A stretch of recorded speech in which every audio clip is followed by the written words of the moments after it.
Yeah, and this is a PvP. Oh my god, what were Let's we go. missing? We need some Kind Zerg, enough though. to, I feel we need some Zerg. yeah, kind enough that they waited so long, actually. Like, we casted another series in between. Yeah, that's actually very nice. Yeah, because I told him, like, yeah, I told you to wait, like, you know. They're being very obedient. It's very nice. Yeah. Finally somebody is caring about the casters, yes! Okay, so we actually have, like, some nice players here. Spawning in the top left side of the map, we have our Orange Protoss, and first in this PvP, it's going to be CSO's Aureil. And in the bottom right corner, now Ziomek is not on CSO. Nope, it's not. All right, I don't know who it is then. It is Ziomek from the Team Blazer. I have no idea who this is. So Ziomek is actually also, by the way, everybody called him Ziomek in the English speaking community, but Ziomek. I actually learned as of late that it's Ziomek. So he's a household name in the CSO Cup, which is an open tournament. Oh, okay. He's one of those. One of those good players who plays in these smaller tournaments but haven't really cracked it into the big ones. Yeah, basically. I see. Okay. Yeah. Those were a common sight in the Starbow events. I think around 5'5", 5'7", 5'8", something along those lines. Nice. Teammates with another Protoss player called Christianer. Let's see. Also from Poland.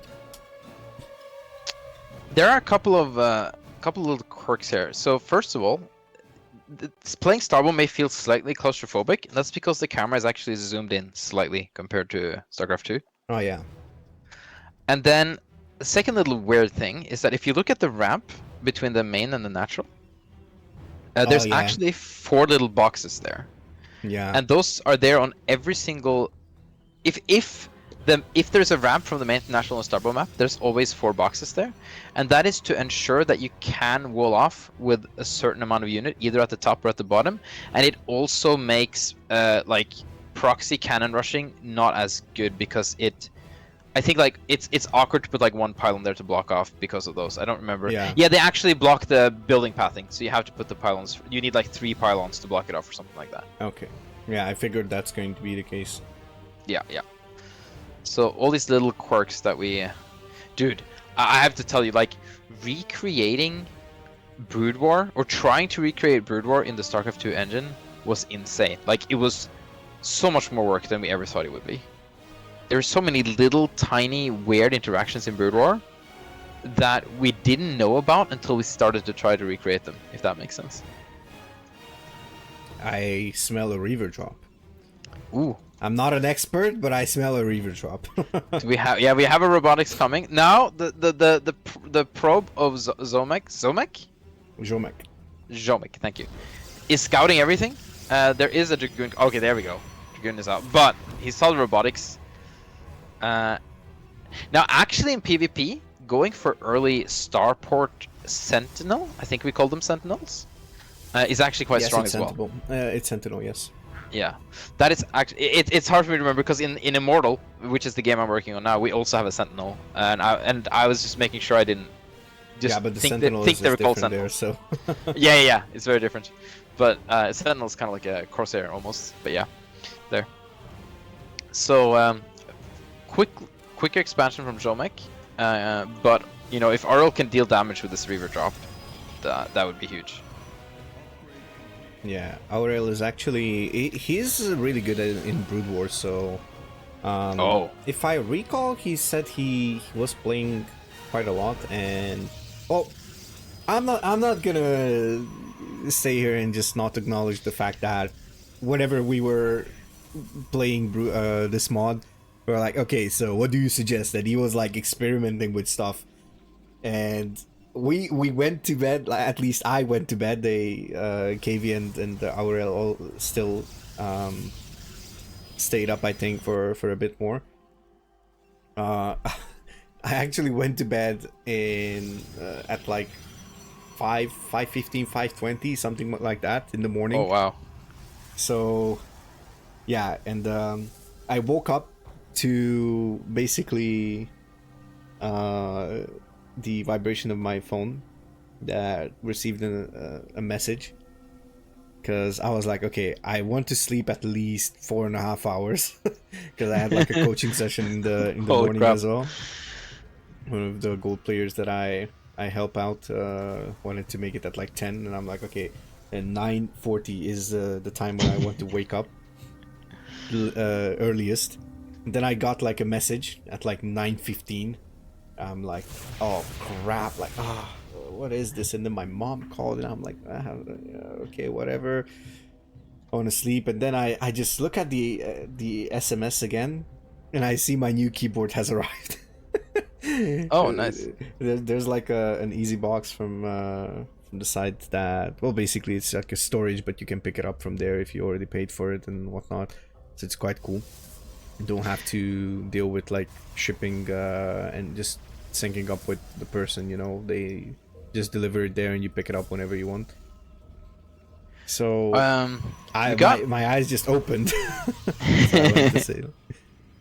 For sure. We got double Reaver drop here from Aureil. So, and this is going to be like an aggressive. I thought he was going to try and do some economic damage first, but like this is straight up try and kill my opponent's natural, maybe even close the game. Ooh, oh, some beautiful Reaver, Reaver scarabs. Oh, but the flank from the south. Oh, that's actually nice. Oh, but one more Dragoon is going to go down, and one Reaver might fall, but is this going to be enough?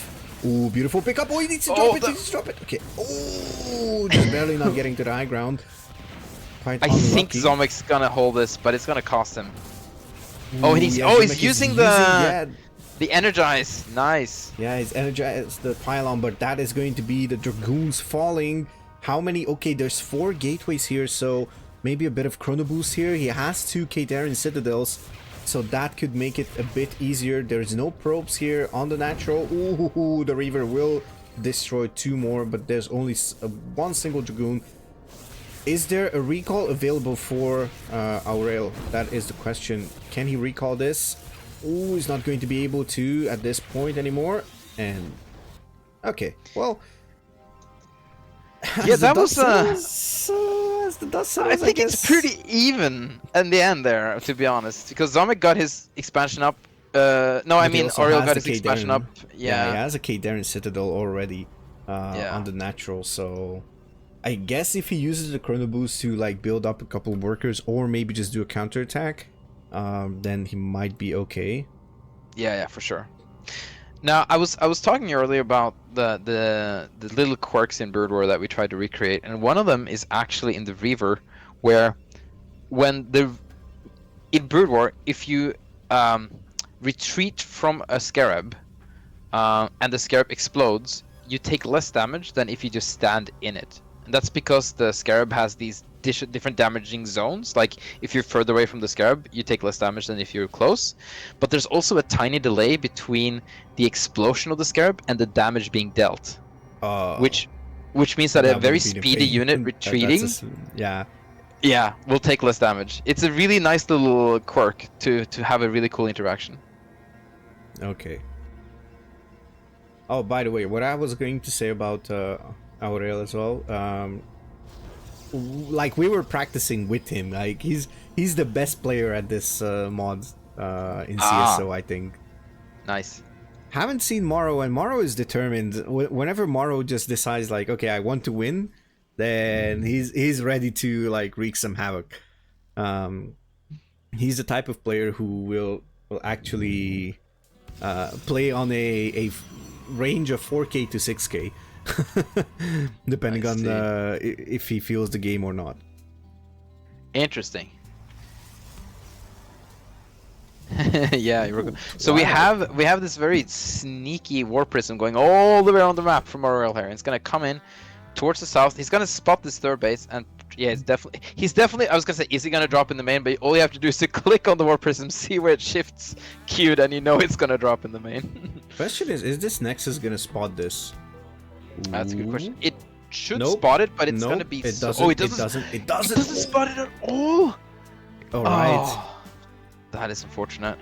There's a Reaver from Ziomek. Actually, 2 Reavers from Ziomek. So, let's see. Okay, Aureil is going to drop the Reaver.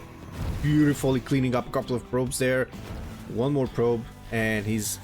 Oh, okay, he's not going to fall back just now. What's the upgrade? So only Dragoon range has been researched for both players so far. The flanking Dragoons though. Oh, nice catch. Okay.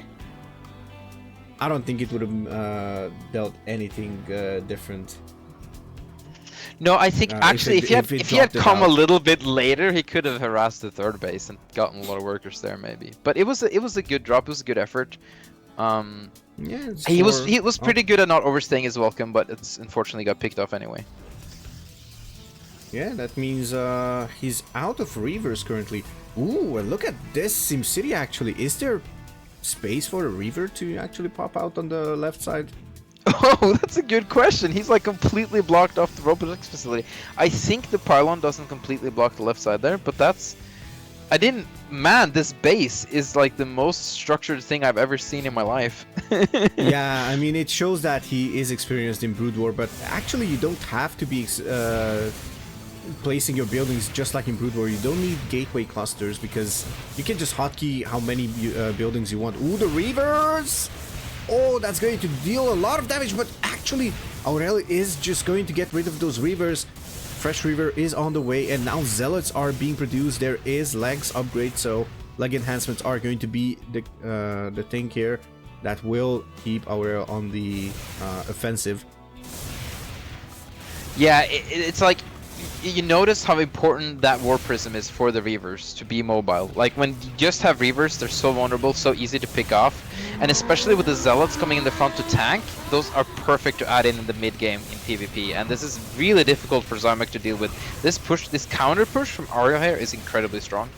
Yes, it is, and let's see if this is gonna be enough or not to actually just close out this whole game. And that single Zealot is going to fight the Reaver, and that's going to buy a lot of time.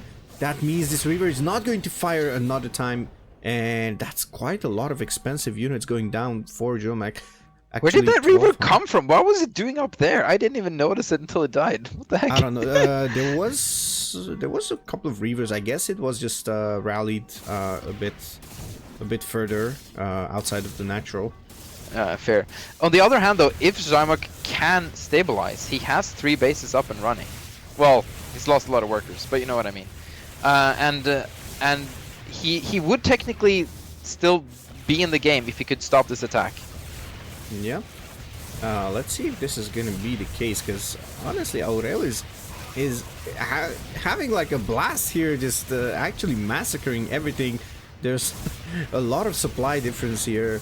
Now workers are falling as well, so third base is done. I believe the natural is... Actually, no, yeah, the main base is not resaturated. Natural is not resaturated, so... He's letting that pylon live for some reason. It was like at 3 HP. It's like, nope, the pylon shall live. Yeah, that's gonna be the pylon to tell the other pylons, like, don't stay next to the ram. But I have no wish. Would I have he's already going choice? for... He's already going straight into Archons. He's not even using the storm or getting the storm. He's just spawning Archons from these High Templars. Yep. Interesting. Well, +1 could be a thing, and is there an observer for Aureil? Nope, there is none, so DTs could be a thing to save Ziomek's life here. Yeah, that's DTs is oh, and speaking of, they're coming out right now. yeah, that's exactly what I was saying, like... Yeah, DTs is like the comeback mechanic in PvP, especially in Brood War. It's like, oh, I'm about to lose, let me make some DTs. Okay, there is an observer here, but that is Ziomek's observer. Okay, so it should be fine. Yeah. Also, Remusticus in my chat, Reaver and Dragoon, I thought I woke up in the wrong year again. Yeah. What do you mean by again, Remusticus? Yeah, this is a common occurrence now. Like, what do you mean by again, you know? When was the last time that you woke up and what was wrong with the year? Get the Robin Williams meme as well here. What year is this? So yeah, we're gonna have Dark Templars actually checking out the third base where there is nothing. But this is gonna be and they're gonna meet the whole army of Aureil here. I think. Okay, yeah. but there's... Oh no, wait a second. There's no observer. Is there an observatory? There's no observatory. There's no forge. Holy crap! Oh sheesh! That is going to be really, really painful. Oops, sorry for that. keep fat fingering my F1, which is the base camera that I use for observing. I have to get used to the switches because these are speed switches. This is gonna trigger a counterattack though from Aureil, and Ziomek's army is just gonna melt here. He has nothing to deal with all of this. Two observatories at the same time, actually making sure that one of these observatories will go up. Let's see if that's going to be enough here. A third observatory. Okay. He should also make some. Like, I think Ziomek should make some more Dark Templars at home just to defend this push, because even though Aureil is struggling at home, he's moving his gigantic army across the map, and he's gonna decimate Ziomek if Ziomek doesn't have some more, you know, sneaky invisible boys to deal with this. Yep. And oh my goodness, wait a second. There should be enough for one observer, right? Like a single observer. There should be enough for a single observer. Okay, there we go. There's a single observer from that 35 minerals that were left. And actually there's a bit of mining, long distance mining from Aureil as well. Why isn't Ziomek making a couple of Dark Templars at home to just fight this? Oh, wow, GG. GG. Thanks for the raid, Dominic, by the way. Ooh, thanks, Dom. Thank you for joining the tournament as well. Dominic is Shadow Fury from the tournament, by the way. Yep.